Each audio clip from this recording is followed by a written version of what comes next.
Âge tendre, avec l'aimable autorisation de Clémentine Beauvais, février. Dimanche 1er février. Je suis retournée chanter, c'était cool. Note rétrospective.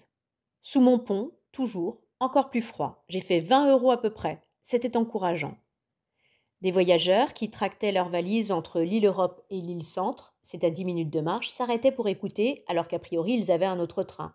C'est étonnant. Parfois, il se passe 10 minutes sans que personne n'ait l'air de remarquer, tout le monde passe et rien ne se passe. Et parfois, soit que tu aies réussi à un accord parfait, soit que l'air soit subitement devenu magnétique autour de toi, les gens s'arrêtent de tourbillonner, pointent tous vers toi comme des petits aimants et écoutent et même chantent. Ensuite, comme ils ont écouté et chanté, ils sont obligés de mettre des euros dans le béret rouge, c'est la règle. Madame, monsieur, la professeur, je ne sais pas si ça vous fait cet effet-là en classe quand parfois, miraculeusement, tous les élèves vous écoutent et se concentrent. Il n'y a rien de mieux sur la planète et je souhaite à tout le monde de le vivre au moins une fois dans sa vie. Quand je suis rentrée de Lille, les autres avaient encore préparé le film et les pop-corn. C'était Goodbye Lénine. Ça m'a beaucoup plu. C'est l'histoire d'une femme qui a Alzheimer, comme mes pensionnaires. Alors on lui construit un décor ancien pour qu'elle garde le moral. La grosse différence, c'est on lui fait croire que l'URSS existe encore, alors que les nôtres, on essaie de ne pas trop attirer leur attention sur le fait que ça a existé. C'est très réaliste. Évidemment, il y a le fait que... Mais à part ça, j'ai adoré. Note rétrospective. J'ai mis 3 points de suspension pour ne pas vous le spoiler, madame, monsieur, la professeure, si jamais vous ne l'avez pas vu. Les autres, quand on terminait les pop-corn en parlant du film et qu'on était bien fatigués dans les canapés, m'ont posé des questions. Les autres. Tain, Valentin, tu fous quoi de tes dimanches? Moi, je me promène. Apparemment, ils avaient des difficultés à accepter cette justification. Victor, d'un ton bébé.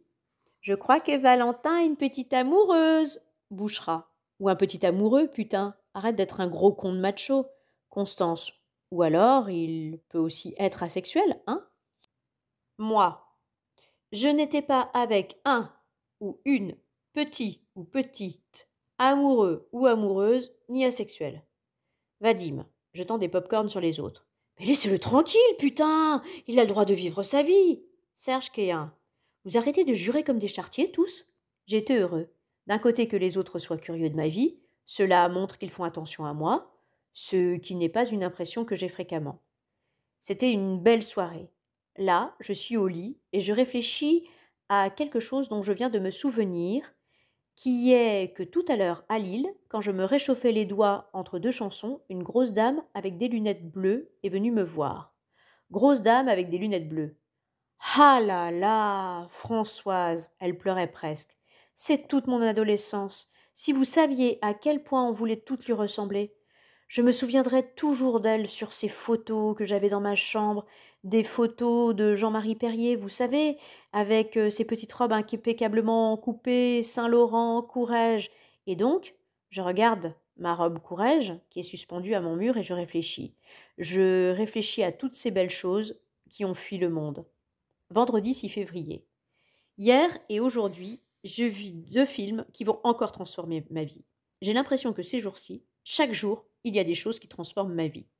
Ces 2 films que j'ai vus, c'est Les Parapluies de Cherbourg et Les Demoiselles de Rochefort de Jacques Demy, mis en musique par Michel Legrand. Pendant toute la séance, Monsieur Fertin a répété en boucle « Y a pas à dire.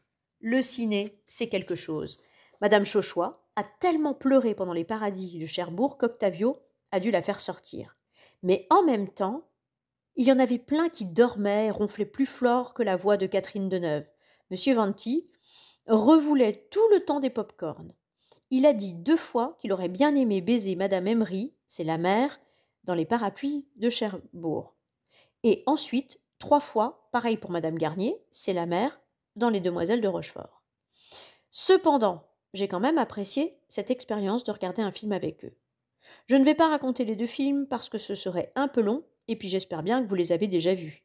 L'un est terriblement triste, l'autre extraordinairement gai. L'un parle de guerre et d'amour, l'autre de paix et d'amour. Les 2 se passent en bord de mer.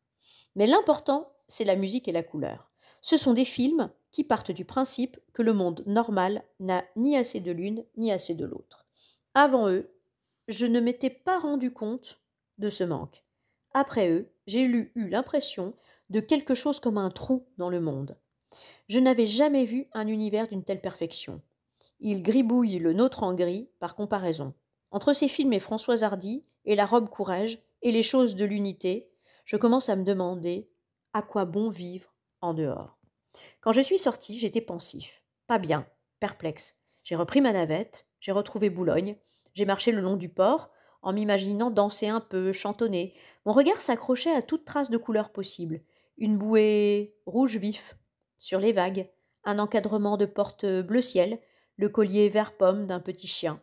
J'étais assoiffée de ce qui pouvait relever le monde comme un piment, si vous voyez ce que je veux dire. Du musical, du coloré. Je me suis aperçue, à ce moment-là, à quel point j'étais triste, tous les soirs, de quitter l'unité. J'en avais déjà eu l'impression, mais là, c'était profond et poignardant, tandis que je marchais sur le port gris, sous le ciel gris, dans les sons gris du monde d'aujourd'hui, je me suis soudain sentie comme arrachée à mon vrai monde, placée de force dans un monde sans justesse, sans joliesse et sans joie, et ça me semblait extrêmement injuste. Alors j'ai erré, et j'ai trouvé un magasin de peinture. Note rétrospective. Il y a un moment, dans les parapluies de Cherbourg, où quelqu'un entre dans la boutique et survient ce bref échange. Le marchand de couleurs, s'il vous plaît. C'est la porte d'à côté. Je cherchais avidement cette porte à côté. Ce magasin s'appelle Chromopale. Il y a beaucoup de choses sur la côte d'Opale qui s'appellent Opale quelque chose, avec des jeux de mots. Je suis entrée, ça a fait teinter la pièce. Elle était pleine de pots de peinture qui étaient extrêmement blancs, blanc que du blanc naturel, et plus brillant. Cela faisait des myriades de lumières incurvées. En haut des pots, il y avait un rond discret pour signaler de quelle couleur était la peinture à l'intérieur. J'ai lu les noms: bleu turquin, capucine, flave, brou de noix, fraise écrasée, nankin, lapis lazuli, sang de bœuf, rouge feu, pervenche, outremer, zinzolin, smaragdin, poil de chameau, mandarine, bleu givré. Rien que ces noms apportent du bonheur. Même les gris sonnent comme des meilleurs gris que ceux de notre monde. Tourterelle, gris perle, argent, gris souris, anthracite, gris ciel, fumée, trianon. J'ai passé beaucoup de temps à lire les noms, à m'imaginer les intérieurs de ces pots blancs. Puis, le monsieur du magasin est sorti de la réserve. Il m'a souri. Le monsieur: je peux vous aider? Moi, sursautant: merci, je regarde. Le monsieur: n'hésitez pas à me demander si vous voulez voir un nuancier ou un échantillon. Je n'étais pas sûre de ce qu'était un nuancier ou un échantillon. Moi, je veux bien, mais je n'ai pas apporté d'argent. Le monsieur: oh, c'est pas payant. Alors j'ai dit d'accord. Le monsieur a sorti une sorte de petit livre qui était accroché en bas avec une vis en plastique et qui s'ouvrait en éventail. Ce livre est le livre de toutes les couleurs, avec leurs noms et leurs couleurs dans un carré. J'ai lu ce livre comme un roman, assis sur un tabouret. Le monsieur a fini par me dire: le monsieur, vous pouvez le garder. Ainsi, j'ai ce nuancier avec moi ce soir. Le monsieur m'a ensuite montré des échantillons. Ce sont des tout petits pots de peinture, exactement des modèles réduits des grands. Un peu du genre qu'on donnerait à des enfants, pas du tout assez pour peindre un mur. Il y a chez ces pots une sorte de perfection minuscule. Le monsieur: vous voulez voir quelle couleur? Moi: céruléen, nacara, malachite, mimosa. Ce sont des nuances de bleu, de rouge-orange, de vert et de jaune. Le monsieur a ouvert du bout d'un couteau 4 des tout petits pots. Pop, pop, pop, pop. Comme des yeux de grenouille. J'ai eu une impression bizarre en voyant ces intérieurs, qui était que j'avais envie de les boire. Note rétrospective. En relisant ces mots, j'ai moi aussi envie à nouveau de les boire, de me remplir de ces couleurs. C'est difficile à expliquer, mais il y a une espèce de soif qui nous prend quand on voit quelque chose d'aussi crémeux, joyeux. Le monsieur a plongé dans chaque petit pot une sorte de bâtonnet en bois, comme on met dans les Esquimaux. ce qui m'a donné encore plus faim. J'ai remué ces couleurs du bout du bâtonnet en bois. Je voulais à la fois les engloutir et m'en recouvrir tout entier. Le monsieur: vous voulez un pinceau? Il m'a tendu un pinceau. J'ai pris une pointe de céruléen que j'ai étalée sur un morceau de carton. J'ai regardé ce carton gris se recouvrir de cette pâte appétissante. J'ai eu l'impression d'avoir fait par ce geste simple quelque chose de très bien pour le monde. Le monsieur: c'est pour repeindre quoi? Moi: des surfaces. Le monsieur: de quel type?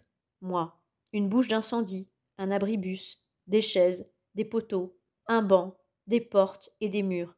Le monsieur: silence. Le monsieur: ah ouais, gros projet quand même. Moi: oui. Le monsieur: et donc des métaux aussi? Elle est en quoi, votre bouche d'incendie? Moi: je ne savais pas. En normal? Le monsieur: ok, un genre d'acier, quoi. Faut que je me renseigne. Moi: je peux commander les 4 couleurs? Le monsieur: oui, enfin, attendez 2 secondes. Faut des peintures spéciales extérieures, si c'est exposé au vent et à la pluie. Moi: non, ne vous inquiétez pas. C'est peu exposé. Le monsieur: c'est pas dehors? Moi: pas techniquement. Le monsieur: mais il risque de pleuvoir dessus ou bien? Moi: oui, juste une fois par mois, pendant 1 heure.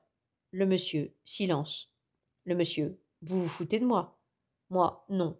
C'était compliqué, mais finalement j'ai réussi à passer une commande pour des pots de ces couleurs-là, à facturer à l'unité mnémosine et à livrer la semaine prochaine. Ainsi, je vais pouvoir peindre des éléments du décor de la rue Georges Perec pour leur donner un côté plus film de Jacques Demy. C'est l'idée que j'ai eue pour me garantir l'autorisation d'entrer de nouveau en contact, bientôt, avec ces couleurs. Note rétrospective. Apparemment, selon ces pages, je n'avais aucune conscience du fait qu'Arthur et Magali risquaient de ne pas approuver ma décision de commander pour plus de 800 € de peinture afin de Jacques Démiser la rue Georges Perec. Mercredi 11 février. Ce matin, quand je suis descendue dans le salon, j'ai eu le choc de ma vie. Tout était décoré de petits cœurs roses, de guirlandes de fleurs type Flower Power, et surtout d'une grande silhouette cartonnée de Françoise Hardy taille réelle. Il y avait un ballon à hélium accroché à sa main qui montait vers le ciel et disait Happy Birthday. Et les 5 autres habitants de la maisonnette ont jailli de dessous les chaises, tables, canapés, etc. Ils ont crié, les 5: Joyeux anniversaire, Valentin! C'est vrai que c'était mon anniversaire. On a un calendrier des anniversaires dans la cuisine qui nous permet de nous en rappeler. Mais je suis le premier de l'année qui tombe pendant le Cercy. Bouchera est en août. Constance, fin décembre. Vadim et Serge en mai et Victor en juin.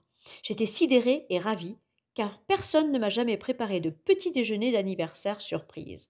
J'ai dit merci et ils m'ont offert un gros livre sur le mobilier des années 1960-1970, un pins des années 1970 avec un petit cupidon qui lance une flèche et un bouquet de roses roses parce que mon anniversaire est très proche de la Saint-Valentin et que je m'appelle Valentin. Donc, ça tombe à pic. Dans la navette qui allait à Boulogne, les gens me regardaient en souriant avec mes roses roses. Plus tard, quand je suis arrivée dans la salle du personnel, c'était presque pareil. Il y avait plein de gens du personnel, dont Marianne Kasprowitch, qui portaient un gâteau aux framboises qu'elle avait acheté chez le traiteur. Personnel. Joyeux anniversaire, Valentin! C'était incroyable comme tout le monde s'en souvenait. J'ai dit merci et ils m'ont offert encore des roses, blanches cette fois. Ils m'ont aussi offert l'intégrale des livres de René Fallet, un livre sur les 100 robes qui ont fait les années 1960, une BD sur mai 68, le premier tome du journal intime de Jane Birkin. Bientôt, je vais pouvoir ouvrir une bibliothèque spécialement sur les années 1960-1970. Sola m'a offert un livre aussi, datant de 1963, qui s'appelle Petit guide du flirt pour lycéens en mal d'amour. Sola, je t'en supplie, ne suis aucun de ses conseils. Ses conseils sont par exemple fumer comme James Dean, attire les minettes, alors dégaine les gauloises, mais n'oublie pas tes chewing-gums, parce que rouler un patin à quelqu'un qui vient de fumer, c'est comme lécher un cendrier. Ou encore, les filles pleurent exprès pour tester les limites. Laisse-la chouiner un peu, fais ton dur, la réconciliation sera d'autant plus douce quand tu lui auras cédé. Ou encore, elle t'annonce un polichinelle dans le tiroir. Ouïe, ouïe, ouïe. Si tu n'as pas l'intention de lui passer la bague au doigt, il serait gentleman de l'aider à payer son voyage en Angleterre. En Angleterre, on avortait les gens, alors qu'en France, non. Toute la journée, des pensionnaires m'ont dit Bon anniversaire, Valentin. Enfin, ceux qui s'en souvenaient. Mais même ceux qui ne s'en souvenaient pas me l'ont dit, poussés par d'autres. Et même, ils me l'ont dit plusieurs fois, parce qu'ils avaient oublié qu'ils me l'avaient déjà dit une fois. Et donc, ne m'a jamais autant fêté ma fête qu'aujourd'hui. Sola, tu vas fêter ça avec qui ce soir? Moi, avec Françoise Hardy. Sola, en même temps. Pardon, je sais même pas pourquoi je pose la question. En rentrant, pour le goûter, j'ai eu même droit à un autre gâteau, cette fois au chocolat. Là, je suis sur mon lit et je viens de finir le dîner avec Françoise Hardy qui était, écoutez, voilà, tout en faisant les accords et en chantant la chanson en même temps, avec les roses roses et blanches dans un vase devant moi, un chocolat chaud et une tranche de pizza. C'était une très bonne journée. Jeudi 12 février. Maman, Cola et Élise m'ont enfin écrit pour me souhaiter un joyeux anniversaire. Ha! Un peu en retard. Note rétrospective. Ce ha cache que j'étais plus qu'un chouïa mécontent quand même. Le 12, j'ai eu droit à Cola. Hey bro, pardon, on a oublié hier. Joyeux anniversaire en retard. Élise, on est trop nuls, pardon, maman. On n'a vraiment pas gardé l'œil sur la date, mon bouchon. Tu nous pardonnes? Cola. On t'a fait un virement de 100 balles pour t'acheter des capotes. Alors que le 11 février, j'avais reçu un message de papa et M. la marâtre dès 7 heures du matin. Papa, hello mon grand, on te souhaite un anniversaire aussi merveilleux, curieux, décalé et sensible que tu l'es. On pense bien à toi dans ta ville d'autrefois, occupée à répandre le bien autour de toi, de la manière si particulière qui est la tienne. Ici, il fait un grand soleil, on imagine qu'il doit faire plus frais dans ton grand nord, mais on sait que là où tu es, tout se réchauffe. On t'embrasse fort, papa et M. Ce message était beaucoup trop gentil pour me faire plaisir. J'aurais préféré qu'il soit sec, bref, nul et surtout très en retard.